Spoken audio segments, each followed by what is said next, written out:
Reed's journey from a challenging childhood to becoming a multifaceted musician, actor, and cultural icon left a lasting impact on country music and pop culture. His collaborations with legends like Chet Atkins and Elvis Presley, his success as a songwriter and performer, and his ventures in film and television made him a beloved figure in entertainment. Jerry Reed wasn't just a country music star. He was a guitar virtuoso, a witty songwriter, a charismatic actor, and an all-around entertainer. With his signature finger-picking style, humorous storytelling, and larger-than-life personality, he carved out a unique place in both the music and film industries. But his journey to success was anything but easy.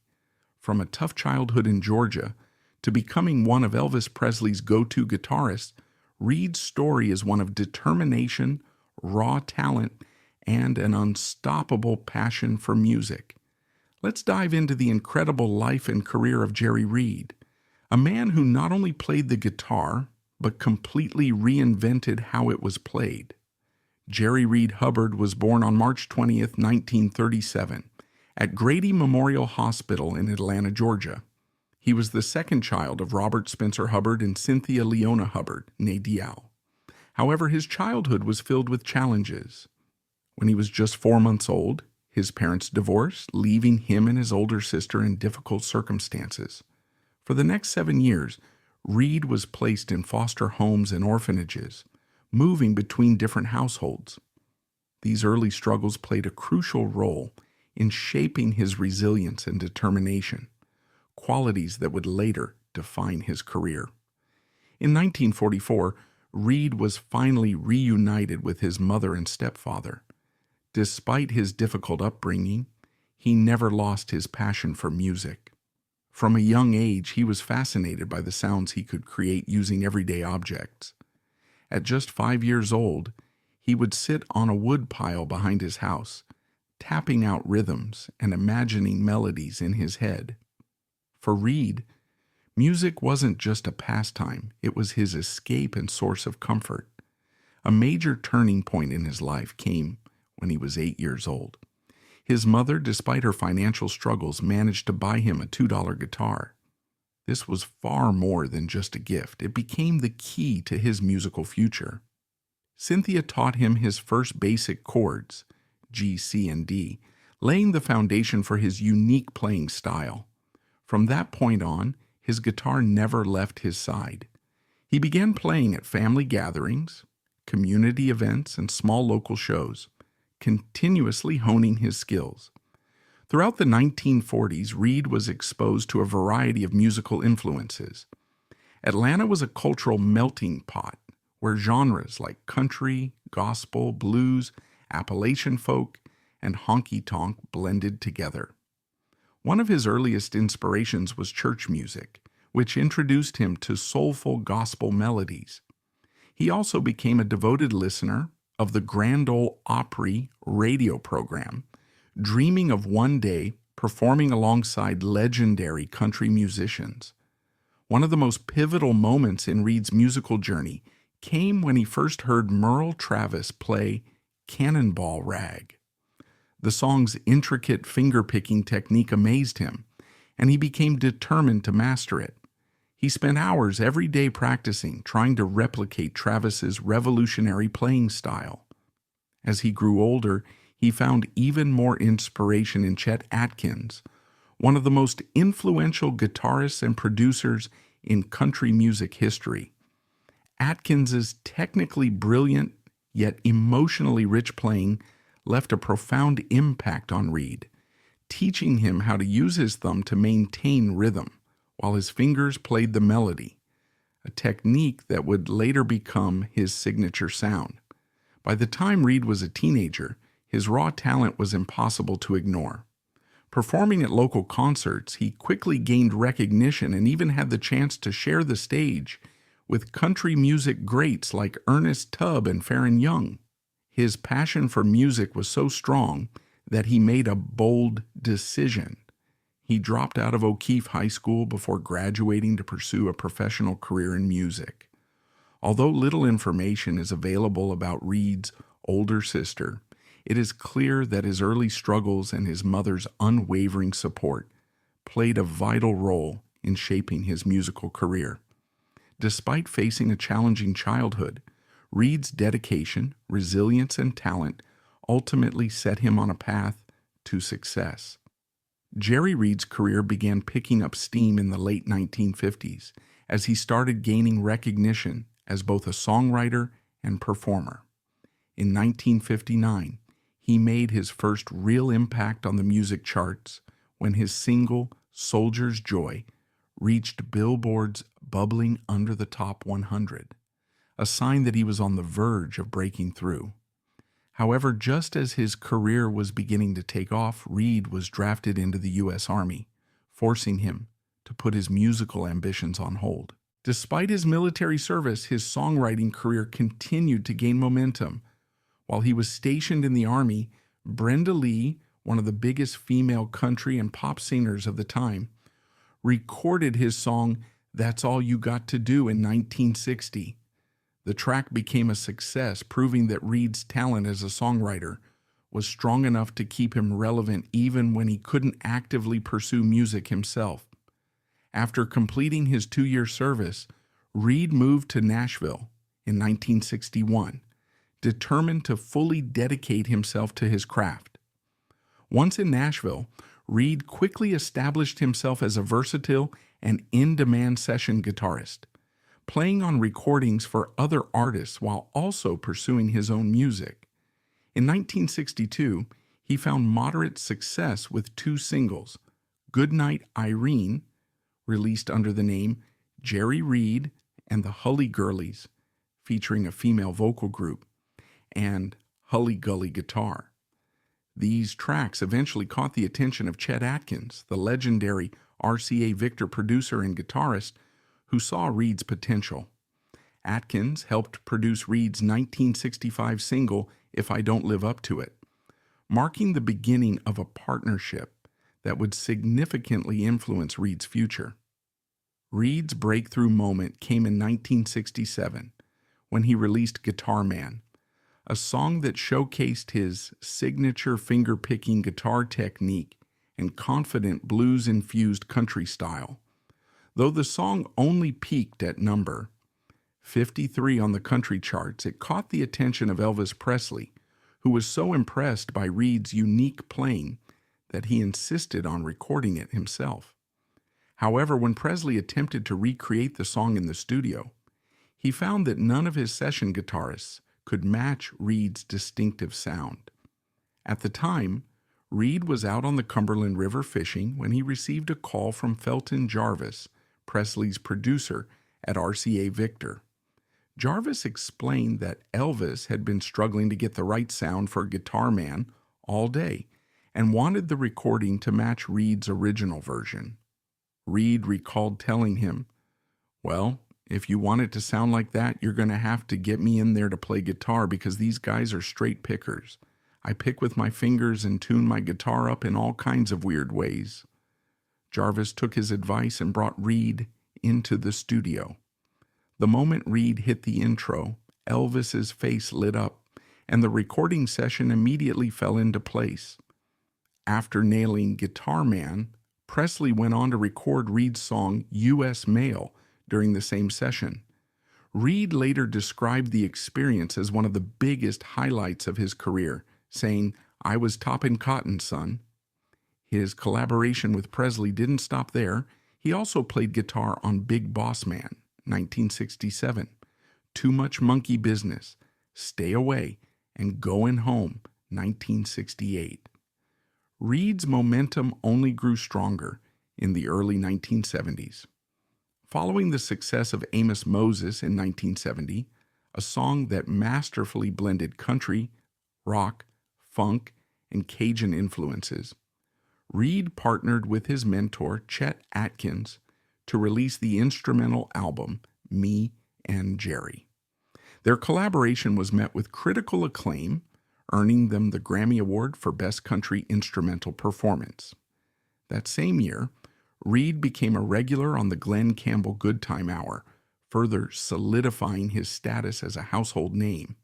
Then, in 1971, he released what would become his most recognizable hit, When You're Hot, You're Hot. The song's unique structure, partly spoken rather than sung, resonated with audiences and shot to the top of the country charts. It also became a major crossover success, reaching number 1, 9 on the pop charts and number 6 on Billboard's Easy Listening chart. With its humorous lyrics about a dice game gone wrong and a judge who sends the singer to jail despite being his supposed fishing buddy, the song showcased Reed's signature blend of storytelling and comedy. More importantly, it won him his first Grammy for Best Country Vocal Performance, Male. The success of When You're Hot, You're Hot extended beyond just the single. The album of the same name also performed exceptionally well, producing another hit with Amos Moses, which, along with the title track, sold over 1 million copies and earned gold certifications from the RIAA. The album featured Reed's rendition of Ruby, Don't Take Your Love to Town, and an energetic take on John D. Loudermilk's Big Daddy, Alabama Bound. Around this time, music critic Robert Christgau noted that Reed effortlessly balanced 3 different personas in his music: the wild redneck, the skilled guitar picker, and the polished pop star, a testament to his versatility as an artist. In 1972, Reed and Atkins teamed up again for Me and Chet, another well-received instrumental album. Meanwhile, Reed continued to release a string of top 40 singles, alternating between high-energy, guitar-driven country tracks and more polished, pop-oriented productions. In 1973, he scored his second number 1, one country hit with Lord Mr. Ford, a witty, satirical song lamenting America's obsession with automobiles. Although Reed saw himself primarily as a songwriter rather than a guitarist, Atkins often encouraged him to include instrumental tracks on his albums. In fact, Atkins once admitted that he considered Reed a better fingerstyle guitarist than himself, and credited him with helping refine the picking pattern for Yakety Sax, one of Atkins' most famous recordings. Beyond music, Reed's larger-than-life personality made him a perfect fit for television and film. In 1972, he was featured in animated form in an episode of the new Scooby-Doo movies, where he performed the song Pretty Mary Sunlight. Then, in 1974, he took his talents to the big screen, co-starring with his close friend Burt Reynolds in the movie WW and the Dixie Dance Kings. Though Reed continued to record and release music throughout the decade, he began dedicating more time to acting, which soon became another defining aspect of his career. In 1976, he starred alongside Reynolds again in Gator, further proving his on-screen appeal. That same year, he attempted to break into television hosting with The Jerry Reed Show, a variety program that aired 2 episodes but was never picked up for a full season. Despite this, his music career remained strong, and in 1977 he recorded one of the most iconic songs of his career, Eastbound and Down, as part of the soundtrack for Smokey and the Bandit, the blockbuster film in which he co-starred with Reynolds. The film's runaway success pushed the song to number 1, 2 on the country charts, and cemented Reed's place in pop culture. As his career flourished, Reed continued to take on new ventures. In 1978, he became a co-owner of the Nashville Sounds, a minor league baseball team, alongside other country music stars such as Conway Twitty and Larry Gatlin. He also appeared as a guest star on the sitcom Alice in both 1978 and 1981.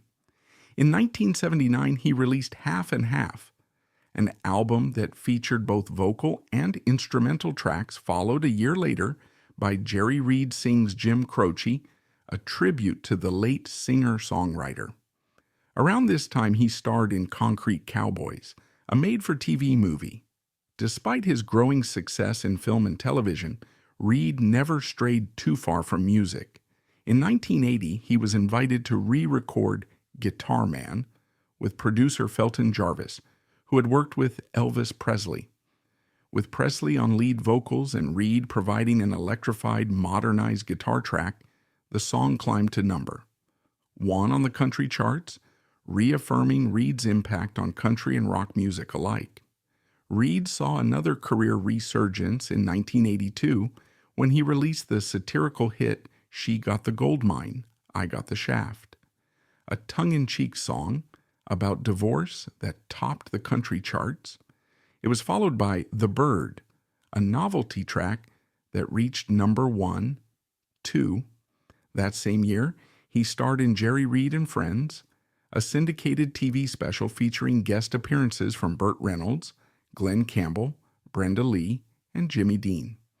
During the show, Reed and Campbell performed Southern Nights, with Campbell revealing that Reed had originally taught him the song's distinctive guitar lick.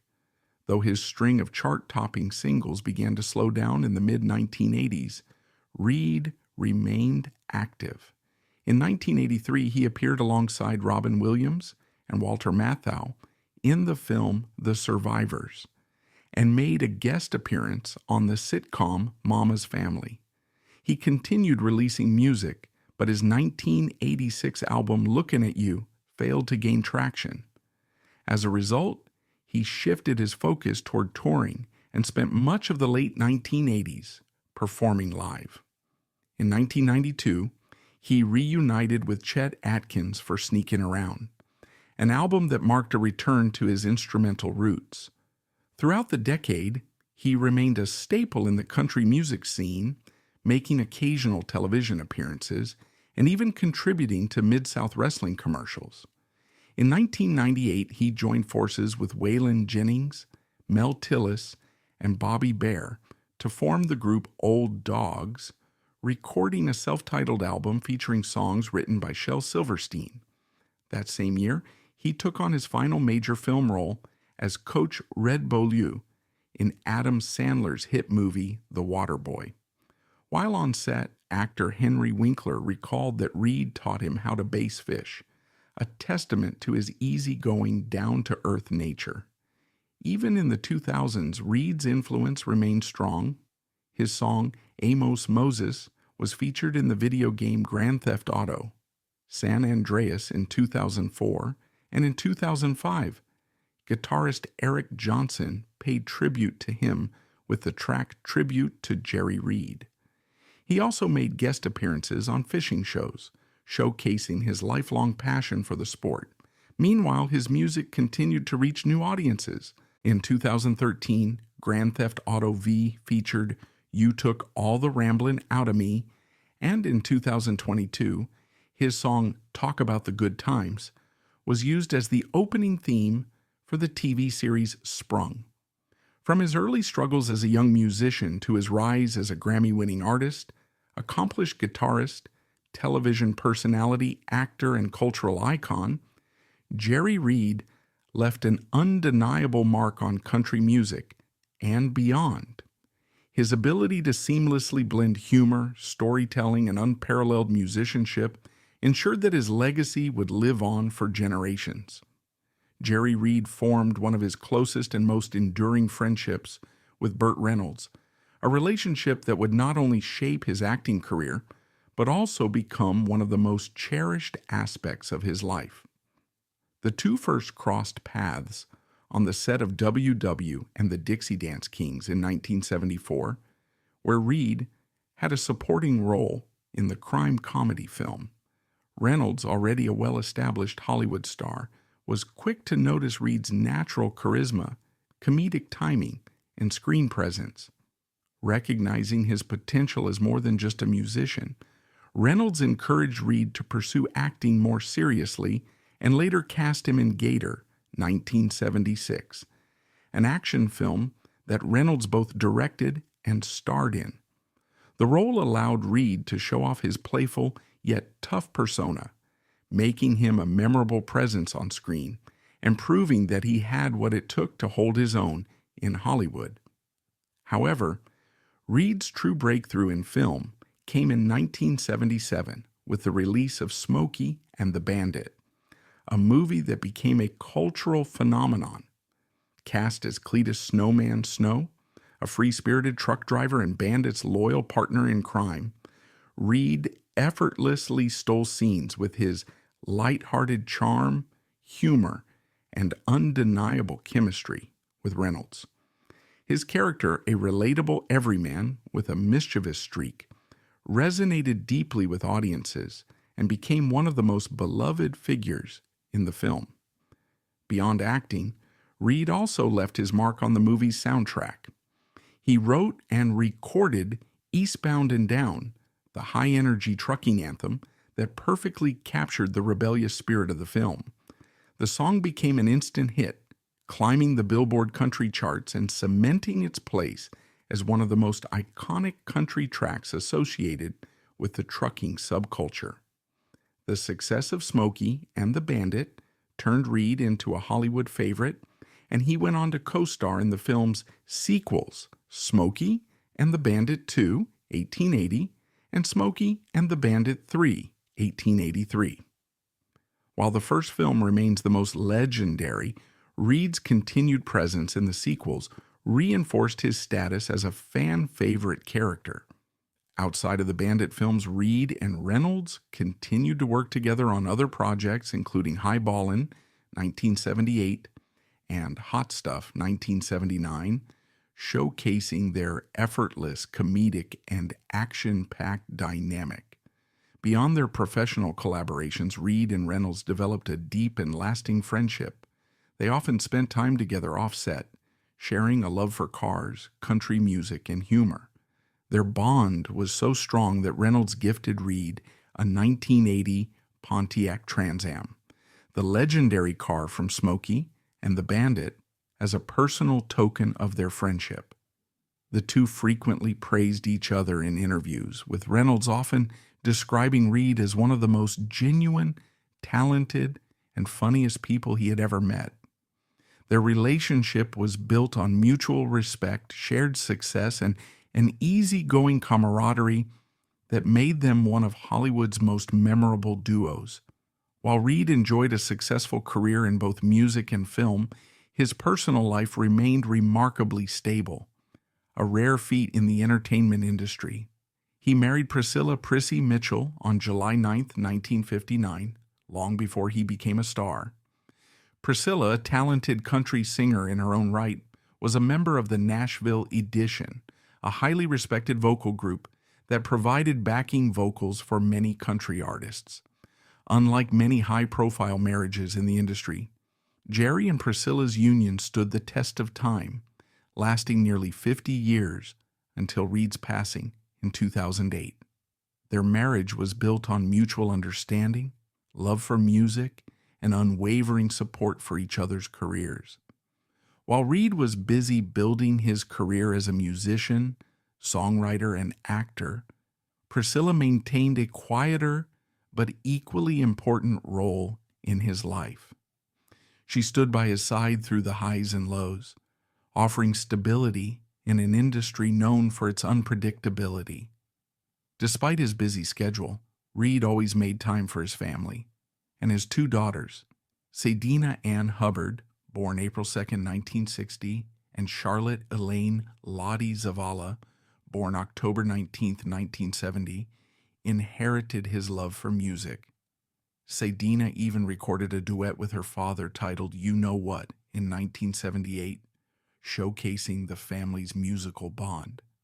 The Reed household was a place of warmth, laughter, and music, where family gatherings often turned into impromptu jam sessions. Even with his growing fame in Hollywood, Reed never lost sight of what mattered most: his wife, children, and the simple joys of family life.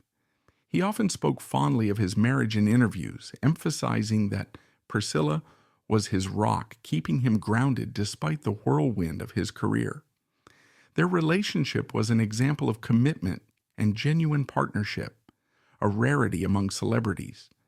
Throughout his long and celebrated career in music and film, Jerry Reed largely avoided controversy and public scandals, earning a reputation as a genuine, hard-working, and good-humored entertainer.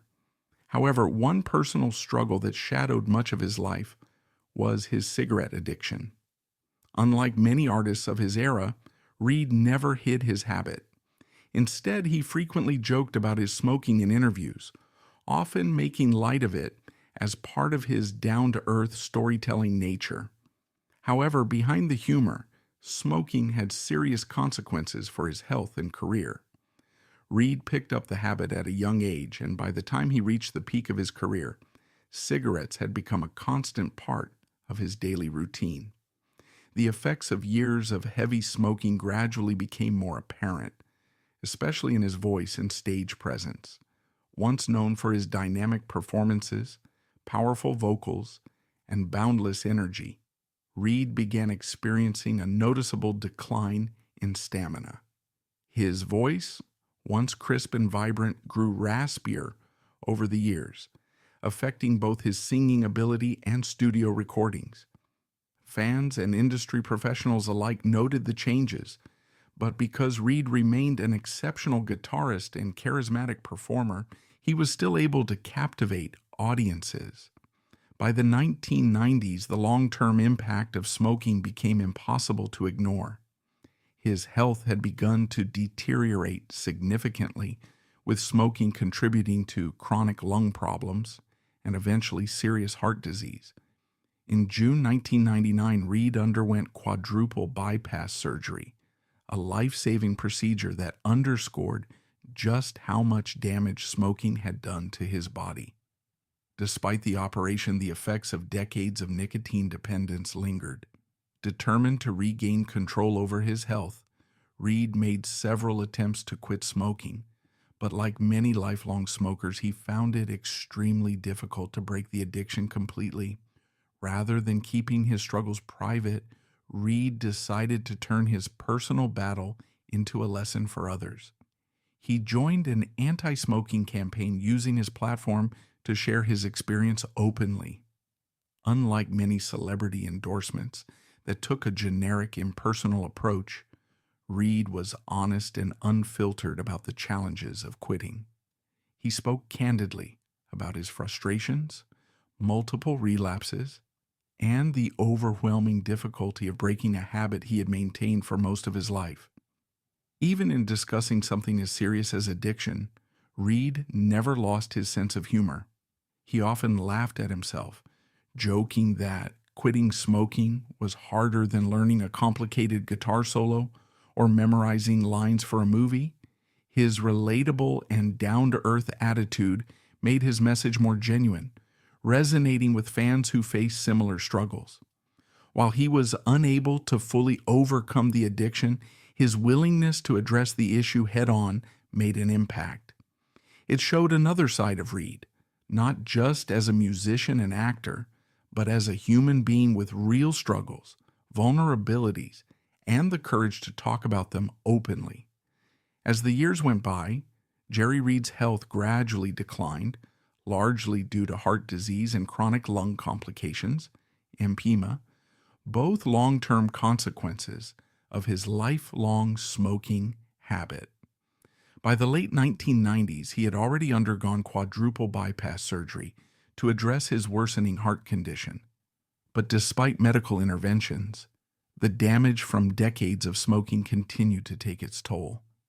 Emphysema, a serious lung disease caused by infections and fluid buildup around the lungs, made breathing increasingly difficult for him, further limiting his ability to perform and record music. Even so, Reed was never one to dwell on his struggles. Instead of letting illness define his final years, he maintained his signature sense of humor and upbeat personality, continuing to perform whenever possible. His presence on stage remained as lively and charismatic as ever, proving his deep love for music and his fans. On September 1st, 2008, at the age of 71, Jerry Reed passed away due to complications from his lung disease.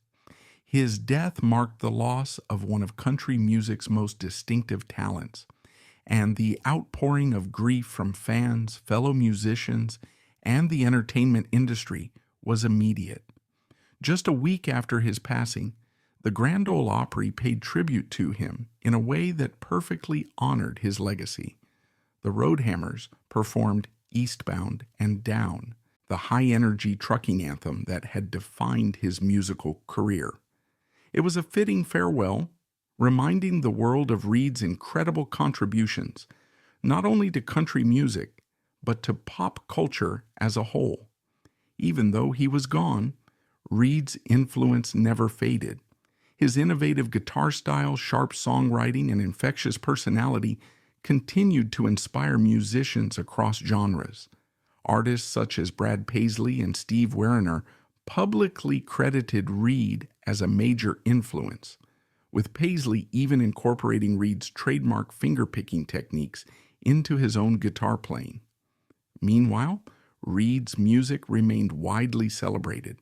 His classic recordings were reissued on vinyl, introducing his signature blend of country, rock, and humor to a new generation of listeners. Whether through his music, his iconic film roles, or the enduring influence he left on guitarists worldwide, Jerry Reed's legacy remained alive and well. His unmistakable voice, dazzling guitar skills, and joyful spirit ensured that he would always be remembered as more than just a performer. He was a true legend whose work continues to resonate decades after his passing.